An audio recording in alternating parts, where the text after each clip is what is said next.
천변지의가 계속되면 천자는 제단을 지어 하늘에 빌고 연호를 바꾸는 법. 연호도 광화 원년으로 개원했는데 이번에 암탉이 수탉이 되는 이변이 발생했다. 이어 온덕전에서 검은 연기가 열댓거리나 솟아올랐다.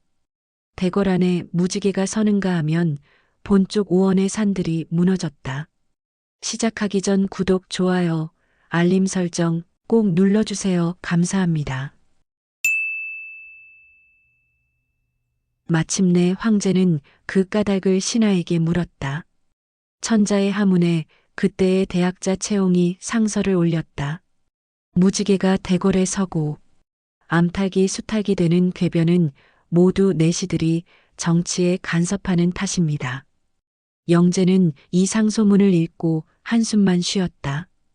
황관들 가운데서도 장양전석 등 10명이 권세를 휘어잡아 십상시라 불리고 있었지만 황제에겐 이들을 물리칠 힘이 없었다. 황제는 특히 장양을 아버님이라 불렀으며 모후 영락태후와 장양의 사이가 수상쩍다는 소문마저 나돌았다.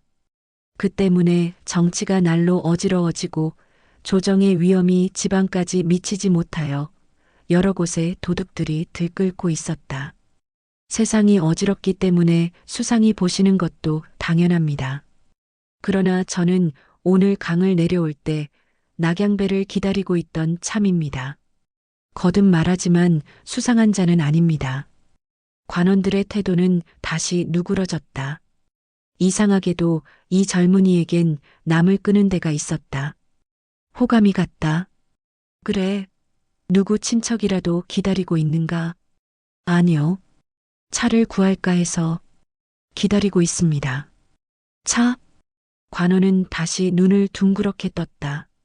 차는 아주 귀한 물건이었다. 죽어가는 환자에게 먹이거나 어지간히 지위 높은 귀인이 아니면 구경도 못한다. 누구에게 진상하려 하는가? 아니면 집안에 중병 앓는 이라도 있나? 병자는 아닙니다만 저의 어머님의 평생 소원이 차를 한번 마셔보는 겁니다. 그래서 몇 년 동안 여러 곳을 다니며 모은 돈으로 차를 사놔드릴까 해서. 놀라운 효심이로군. 나에게도 아들이 있지만 이 젊은이를 본받도록 해야겠어. 관원들은 의심이 풀린 듯이 가버렸다. 벌써 해걸음이었다. 저녁 햇빛을 받은 강물이 붉게 타올라 눈부셨다. 젊은이는 손을 눈 위에 대고 열심히 상류 쪽을 바라다 본다. 이 젊은 나그네가 바로 유비현덕이었다. 그는 이윽고 외쳤다. 오, 배 깃발이 보인다. 낙양배가 틀림없다. 느릿하게 강을 내려오는 배 그림자. 저물어가는 낙조 속에서 뚜렷하게 모습을 드러내며 다가온다. 보통의 진배나 객선과는 달리 낙양배는 첫눈에 알 수 있다. 용의 혓바닥과도 같은 붉은 깃발로 온 배를 장식했고 배 누각도 울긋불긋 칠해져 있었다. 여봐오, 사공. 유비는 열심히 손을 흔들었다. 그러나 사공은 그를 거들떠보지도 않는다. 천천히 키를 돌리고 돛을 내리면서 미끄러지듯 하류로 내려갔다. 유비는 배를 따라 뛰기 시작했다. 월선 아래쪽에 백호 남짓한 강마을이 있었다. 그곳에 많은 장사꾼이 모여 있었다. 수많은 나귀에 짐을 가득 싣고 온 상인의 모습도 보인다. 손수레며 바구니에 닭장이나 야채를 가져온 농군들도 있다.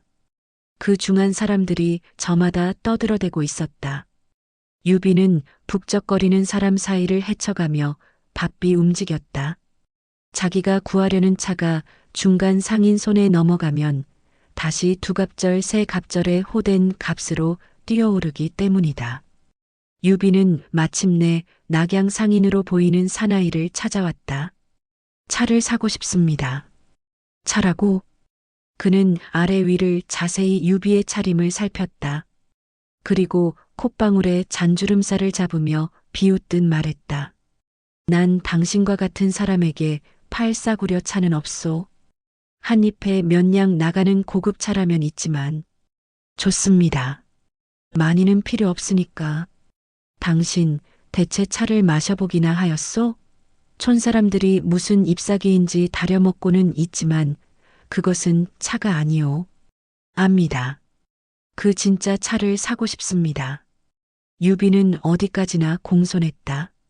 차는 먼 열대 나라에서 들어온 것인데 주나라 때 겨우 궁중에서 마시기 시작했고 한나라에 들어와서도 후궁다원에서 조금 재배하고 있을 뿐이었다.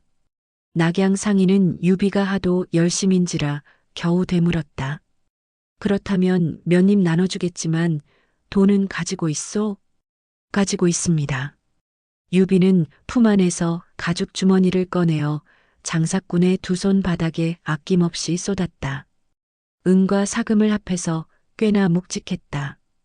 호. 장사꾼은 그 무게를 재면서 말했다. 꽤 많은데 그러나 사금은 얼마 되지 않는군.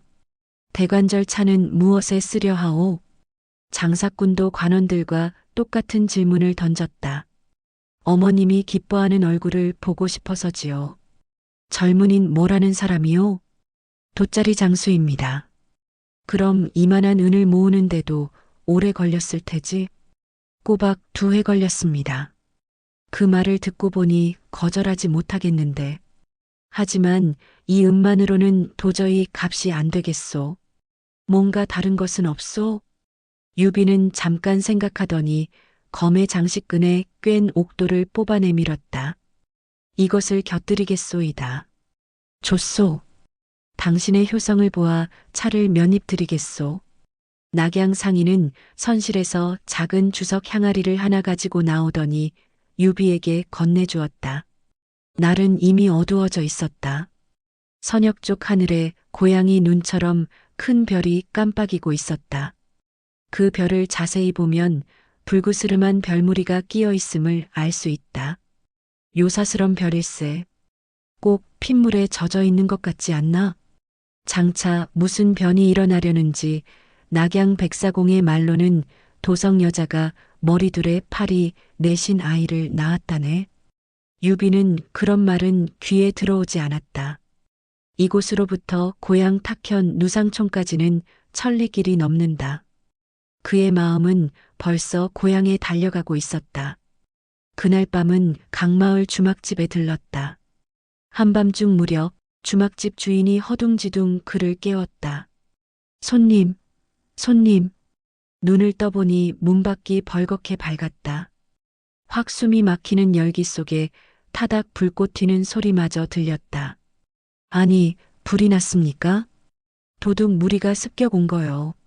낙양배와 거대한 상인이 이 마을에서 잔다는 것을 알고서. 예, 도둑 무리가? 나으리도 물건을 사셨겠죠? 놈들이 맨 먼저 노리는 것은 나으리 같은 분입니다. 빨리 뒷문으로 달아나십시오. 유비는 곧 검을 등에 졌다. 벌써 문마을이 불길에 쌓여 있었다. 가축들은 처절하게 울어댔고 치솟는 검은 연기 아래 여자와 아이들이 울부짖고 있었다. 대낮처럼 주위가 밝았다. 그 속에서 지옥사자 같은 검은 그림자들이 닥치는 대로 사람을 죽이고 있었다. 아, 이게 바로 지옥이 아니고 무엇인가? 내가 마침 이곳에 있게 된 것도 하늘을 대신하여 이런 가엾은 백성을 구하라는 신의 뜻이 아닐까? 에잇, 침승만도 못할 놈들. 유비는 치솟는 분노로 칼 손잡이에 손을 가져가며 당장 뛰어가려 했다. 그러나 그는 마음을 돌렸다. 어머니가 계시다. 나 하나만 믿고 살아가시는 어머니가. 도둑의 무리는 지금 이 고장에만 있는 게 아니다. 메뚜기처럼 천하 곳곳에서 무리지어 날뛰고 있다. 외로운 칼 한 자루의 용기와 재주로서는 10명의 도둑을 베기도 어렵다. 비록 100명의 도둑을 베어도 천하는 구제되지 않을 것이다. 어머니를 슬프게 하고 몇 명의 도둑 목숨과 내 한 목숨 바꾸면 무슨 소용이 있으랴. 유비는 눈을 감다시피 하고 뛰었다. 가까스로 마을에서 멀리 벗어나 산 모퉁이까지 이르렀다. 한숨 돌리며 뒤돌아보자 강마을의 불길이 아련한 광야의 화톳불보다도 작게 느껴졌다. 휜 무지개와도 같은 은하수도 우주의 한 귀퉁이에 지나지 않을진데 이 세상의 크나 큰 메나 기나긴 가람, 넓디 넓은 대륙도 한없이 작기만 한 존재일 터. 하물며 인간의 모습은 얼마나 작은가. 더구나 한낱 자기 같은 것은? 유비는 새삼한 숨이 절로 나왔다. 그러나 다음 순간 그게를 세게 흔들었다. 아냐. 인간이 있고 나서 우주가 있는 게 아닌가. 인간이 없는 우주는 한낱 공허가 아닌가. 인간은 우주보다 위대하다.